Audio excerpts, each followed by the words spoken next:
Hello and welcome to WMLT News. I'm Chance Rasso. And I'm Nathan Wilcox. A Wyoming County woman is in critical condition after her boyfriend allegedly struck her multiple times with an axe. The Oceana police say Tracy Stewart admitted to hitting his girlfriend, Lenora Ellis, multiple times in the head and hitting her once in the arm with an axe.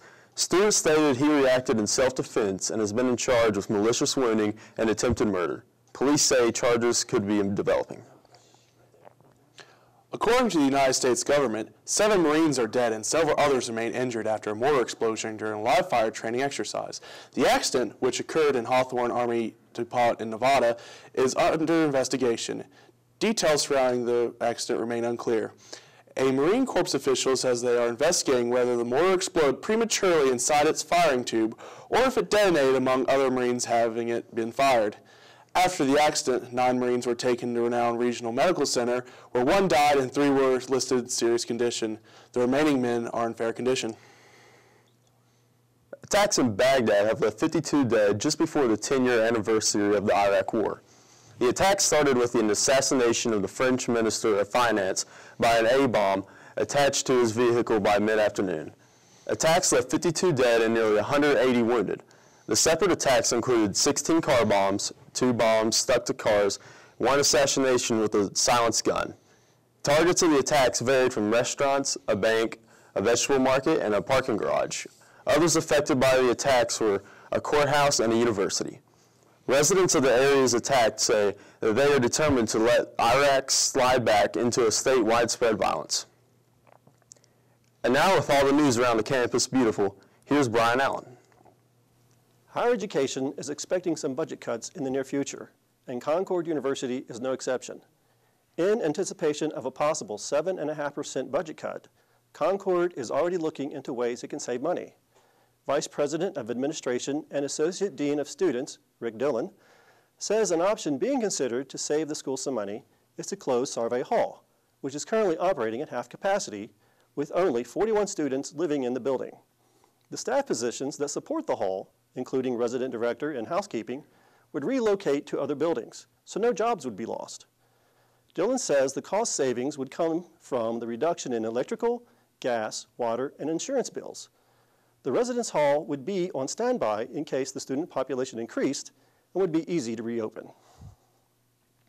Sublime tribute band Bad Fish recently performed at Concord, breaking a 10-year drought for performances in the Carter Center. Bad Fish is based in Rhode Island and has performed at Concord before, but their act does not get old, performing a variety of Sublime songs and some original content under the name of Scotty Don't. About 400 students attended the free concert, who enjoyed the high-energy show.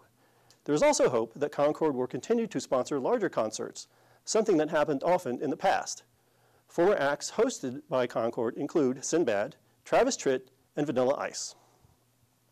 The Fine Arts Department sponsored a pancake breakfast at the Princeton Applebee's to raise money for their spring banquet in April. The $5 all-you-can-eat event brought in around 50 people who enjoyed pancakes and sausage for breakfast and were served by Concord students from the public relations and radio workshops. Event planner Jessica Doty was pleased with the turnout and hopes the event becomes a Concord tradition. The money raised helps offset the cost of the Fine Arts Banquet, which recognizes student achievements and artwork. And now, back to the desk. A hip-hop artist recently held a concert here at Concord University. WMLT's Dalton Paul covered the event. Flyers hung on the walls and announcements were made. Yet many Concord students and staff did not know what to expect of West Virginia hip-hop artist Minithin coming to the campus beautiful. Andrew Soljet, the new director of student activities, hoped to offer students something they would enjoy and relate to. He's a guy that has a lot to say about the state, and a lot of his lyrics kind of pertain to themes of West Virginia folks. So I think that's something that a lot of kids may resonate with. Hopefully they'll have walk away with positive experience. I think your biggest challenge right now in activities is getting attendance. However, despite Soljet's worries, a moderate-sized crowd packed the Concord University ballroom to support the concert. Minithin, who has performed with big names such as 50 Cent, DMX, and Wiz Khalifa, came out to cheers and applause and told the audience they were all united as West Virginians. Nobody's a friend. You guys are family. I promise I'd say that. Now say it with me. Family! Family! Minnie played several fan favorites such as Country Roads,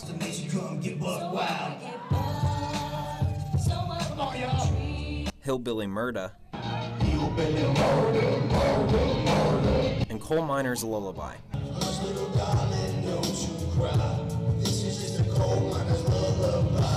His work has been played on the radio and even used on MTV's West Virginia-based reality show, Buck Wild. Minnie lyrics were deeply rooted in West Virginia culture and country lifestyle, while taking on his iconic, quote, white trash image by rapping about drugs, moonshine, disregarding the police, and other questionable behavior. Many students found his lyrics controversial, and there were many different reactions to his music. I just want to be curious about the different things that they have to offer here, and unfortunately, it's not very good. The Coal Miner song really touched me, because my whole family is like in that. I first heard Hillbilly Murda probably 1 or 2 days ago, and I just rocked out. If people have a chance to go see him, definitely take up that offer because he's a great person to see. After the concert, Minnie took pictures and signed autographs for fans. I was lucky enough to speak with Minnie himself, where I found out that despite his rebellious hillbilly gangster image, Minnie is just a humble West Virginian with pride in his home state. I'm tired of people putting our state down, and I'm tired of this nation the way that it is. I would really love for it to go back to the days when we could sleep when our doors were open. My message is to bring back the old Southern hospitality. That's why you see that flag. When you see that rebel flag with me and the American flag upside down, it means the country is in distress from the past 2 administrations. You probably didn't think I was this political or intelligent. You probably thought I was just some moron that come in there screaming F you, this and that. But by trying to take away coal and move everything over to natural gas, which is also a finite resource, we could put a man on the moon. We can't figure out how to be not dependent on foreign oil. No, too many kickbacks. With the success and possible controversy surrounding Minnie presence at Concord University, I relearned a valuable lesson. Never judge a book by its cover. I'm Dalton Paul, Athens, West Virginia. Stay tuned. We will return with more WMLT news in just a moment.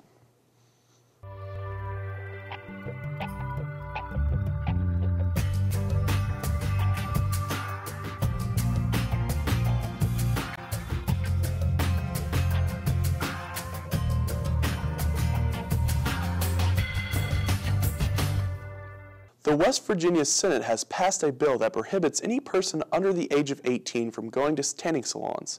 The bill passed on Monday and requires anyone who goes to a tanning salon sign a consent form. These give the warnings of using a tanning bed, such as the cause of cancer and other health risks. Penalties for violators can range from $500 to $5,000 and a year in jail. This also requires tanning salons to register with local health boards and are subject to annual safety and sanitation inspection. 9 months after a powerful storm, one hospital in the state is seeing a boom. According to the Charleston Gazette, Camden Clark Medical Center is seeing a noticeable increase in the amount of births after the last summer's windstorm. The Parkersburg Hospital delivered a total of 74 babies over the last 2 weeks, compared to 61 last year. 9 months ago, a powerful windstorm ravaged the East Coast and left thousands of residents in Parkersburg without electricity for several days. Parents in Raleigh County are concerned over hearing reports that Shady Spring High School and Beckley Stratton Middle School were put on a soft lockdown Monday. Raleigh County Superintendent Jim Brown says the lockdowns were not due to emergency, but due to the fact of a safety precaution. Brown says the school administrators are encouraging us to send reports to parents under a non-emergency lockdown situation. And now, with what you're watching this week, here's Cody Neff with this week's Take It or Leave It. Oz the Great and Powerful is a prequel to the classic movie The Wizard of Oz. It stars James Franco as Oscar Diggs, a circus magician whose hot air balloon gets transported from Kansas to the land of Oz. There he meets 3 witches, Theodora, Evanora, and Glinda, who are played by Mila Kunis, Rachel Weisz, and Michelle Williams, who are not convinced he is the great wizard they are expecting. Oscar must use his magical abilities to help the inhabitants of Oz, including a flying monkey and a China girl, with their epic problems and try to figure out who is good and who is evil before it is too late. This is the story of how a magician from Kansas became the great and powerful Wizard of Oz. More magicians to hit the big screen this week are Burt Wonderstone and Anton Marvelton from the comedy The Incredible Burt Wonderstone. Steve Carell and Steve Buscemi stars Bert and Anton, who are magicians who fake their friendship to deceive their fans. They've ruled the Las Vegas Strip for years, but when they are faced with a grueling competition from rival magician Steve Gray, who's played by Jim Carrey, they must get their acts together and learn why they fell in love with magic in the first place, to save both their friendship and their magic show. It also stars Olivia Wilde, James Gandolfini, and Alan Arkin. This has been Ticket or Leave It. Back to you guys at the desk. Allegheny County has opened a new veterinary clinic. Austin Best has the story. The Greenbrier and 2 other local veterinary clinics have been servicing pets in the Allegheny Highlands and parts of Greenbrier County for several years. Recently, however, Highlands Veterinary Clinic has been opened in Selma, Virginia.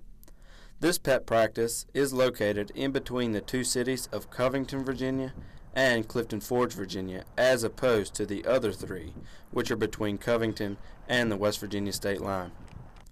Dr. Emily Graham has been raised in the area and graduated from Virginia Tech with a doctorate in veterinary sciences. Well, I'm from here. Previously, I was working 40 miles away, so an hour and a half on the road every day. This gets old, so we needed a vet on the east end of the county, so we decided to move in here.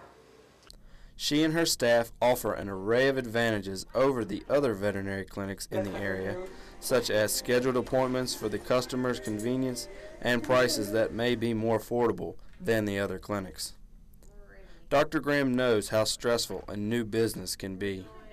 Definitely the most difficult part is being a doctor and a business person. Doing accounting, trying to handle patients, trying to manage staff, trying to manage bills, all in an 8-hour day. So, Opening and operating a new business is a difficult process, but Dr. Emily Graham accepts this challenge and tries to run her practice parallel with her life motto.